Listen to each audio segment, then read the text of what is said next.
Shubman Gill the real culprit. Coach ने PC में बताया शुभमन गिल को बड़ा गुनहगार। यार मॉर्नी मार्कल की जो पीसी आई है वो अद्भुत रही है। उन्होंने कई बातों को बेबाक तरीके से पेश किया है, उसके कारण कुछ खिलाड़ियों के ऊपर सवाल उठे। शार्दुल ठाकुर के ऊपर उन्होंने जब बयान दिया तो वो चर्चाओं का विषय बना। साथ ही साथ शुभमन गिल के फैसलों के ऊपर भी सवाल खड़े होते हुए नजर आए। अगर मैं बात करूं तीसरे दिन की समाप्ति की, चौथे टेस्ट मुकाबले की, तो वहां पर Shubman Gill the captain expose होते हुए नजर आए। यह साफ तौर पे देखा गया। कई फैसले सवालों के कटघरे में खड़े हो गए। कई फैसले जो भारतीय टीम के कप्तान द्वारा लिए जाने चाहिए थे लेकिन मैदान पर नहीं लिए गए या फिर लेट लिए गए, उसके कारण भारतीय टीम इस मुकाबले में पारी की हार के कगार पर खड़ी होती हुई नजर आ रही है। जिसके कारण भाई मॉर्नी मार्कल से भी वही सवाल पूछे गए जो सबके जहन में था कि यह गलत फैसला आखिर क्यों लिया गया शुभमन गिल द्वारा। तो इसमें जो तीसरे दिन चौथे टेस्ट मुकाबले के सबसे भयावह फैसला शुभमन गिल ने लिया था वो वाशिंगटन सुंदर को गेंदबाजी न देने का था। हाँ है यार, आपको बताते चलूं कि डे 3 फोर्थ टेस्ट पहला सेशन बीत गया लेकिन वाशिंगटन सुंदर एक भी गेंद नहीं फेंके थे। वहां अंशुल कंबोज से अधिक गेंदबाजी कराई जा रही थी जो रन लीक कर रहे थे। मोहम्मद सिराज के साथ स्टिक किया जा रहा था। जसप्रीत बुमराह जब भी उपलब्ध हो रहे थे उनसे गेंदबाजी कराई जा रही थी और कुछ जडेजा का उपयोग कर लिया जा रहा था। लेकिन सुंदर का नामो निशान कहीं था हिच नहीं। वो तो आखिरी में जाकर 1-2 ओवर खाना पूर्ति करने के लिए गिल ने वहां पर दे दिया था।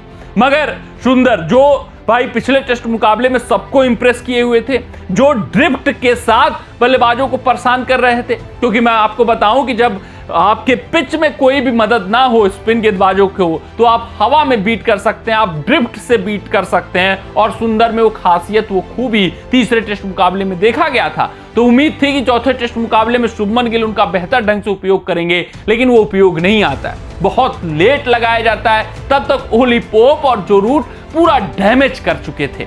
लेकिन जब आते हैं सुंदर लंच के बाद वहां पर ओली पोप का विकेट निकालते हैं, फिर तुरंत ही वो हैरी ब्रूक को चलता करते हैं, तो सवाल उठने लगे कि शुभमन गिल आखिरकार इतना लेट क्यों। और यही जब सवाल पूछा गया कि आखिरकार ये किसका फैसला था मॉर्नी मार्कल साहब कि इतना लेट वाशिंगटन सुंदर को लाया गया। ये फैसला क्या ड्रेसिंग रूम में ऐसे आया था? ये फैसला आखिरकार आपका था, गंभीर का था या कप्तान गिल का था क्या? कौन गुनहगार इसका? सुंदर क्यों अंडर बोल करते हुए नजर आए चौथे दिन के शुरुआती कुछ घंटों में?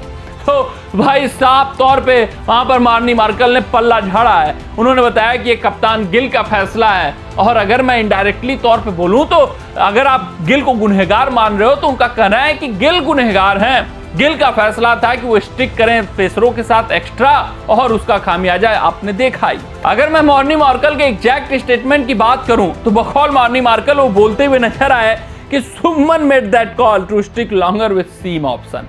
यार ये जो बेबाक तरीके से मॉर्नी मार्कल ने पीसी में जवाब दिए हैं वो जबरदस्त अंदाज लगा है। यानी उन्होंने साफ तौर पे पल्ला झाड़ा है। उन्होंने साफ तौर पे बताया कि अगर आप शुभमन गिल को गुनहगार मान रहे हो तो शुभमन है गुनहगार। ये उनका व्यक्तिगत फैसला था कि सीम गेंदबाजी के साथ ज्यादा देर स्टिक किया जाए, सीम गेंदबाजी को ज्यादा देर तक प्रयोग में लाया जाए। लेकिन अगर मैं भारतीय टीम के हित से बात करूं तो वो फैसला भारतीय टीम के लिए घातक साबित होता हुआ दिखाई दे रहा है, क्योंकि सुंदर एकमात्र ऐसे गेंदबाज दिख रहे थे कि जो ड्रिफ्ट पा रहे थे, जो इंग्लिश बल्लेबाजों को परेशान करते हुए नजर आ रहे थे। मगर सुंदर का बहुत लेट से प्रयोग किया गया, जिस कारण से भारतीय टीम काफी बैकफुट पर आई। पोप और रूट को काफी ज्यादा ब्रीथर मिला, वो आश्वस्त होकर बल्लेबाजी कर रहे थे, उनको कोई समस्या नहीं हो रही थी। 144 रनों की जो साझेदारी हुई उसके कारण भारतीय टीम बैकफुट पर आई। सुंदर आए, सुंदर पोप का विकेट निकाले, सुंदर आए, हैरी ब्रूक का विकेट निकाले। यही नहीं, सुंदर जब तक थे तब तक स्टोक्स भी परेशान लग रहे थे। यानी सुंदर और जडेजा के खिलाफ स्टोक्स का संघर्ष जारी था। वहां कुछ और लॉन्गर स्पेल दोनों को दिया जा सकता था, लेकिन गलत समय पर नई गेंद का प्रयोग कप्तान शुभमन गिल द्वारा किया गया। वहां पर भी भारतीय टीम बैकफुट पर आई, जिसके कारण स्टोक्स और रूट के साथ फिर 142 रनों की साझेदारी हुई और भारतीय टीम मुकाबले में कहीं पीछे होती हुई नजर आ रही है।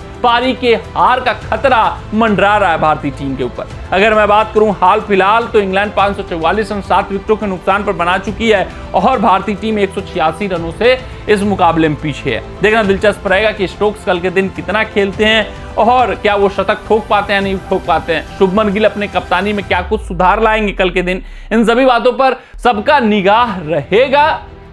लेकिन भारतीय बल्लेबाज क्या कुछ खास करेंगे, भारतीय टीम पारी का हार का खतरा टाल पाएगी या नहीं टाल पाएगी, ये कल ही पता चलेगा। मगर शुभमन गिल बतौर कप्तान फेल रहे हैं तीसरे दिन, ये सबको पता चल गया, एक्सपोज होते हुए दिख रहे हैं। कमेंट सेक्शन में कमेंट करके बताइएगा अपना राय। मिलते हैं आपसे अगले रिपोर्ट में, तब तक अपना ध्यान दें, सुरक्षित रहें, स्वस्थ रहें, मस्त रहें।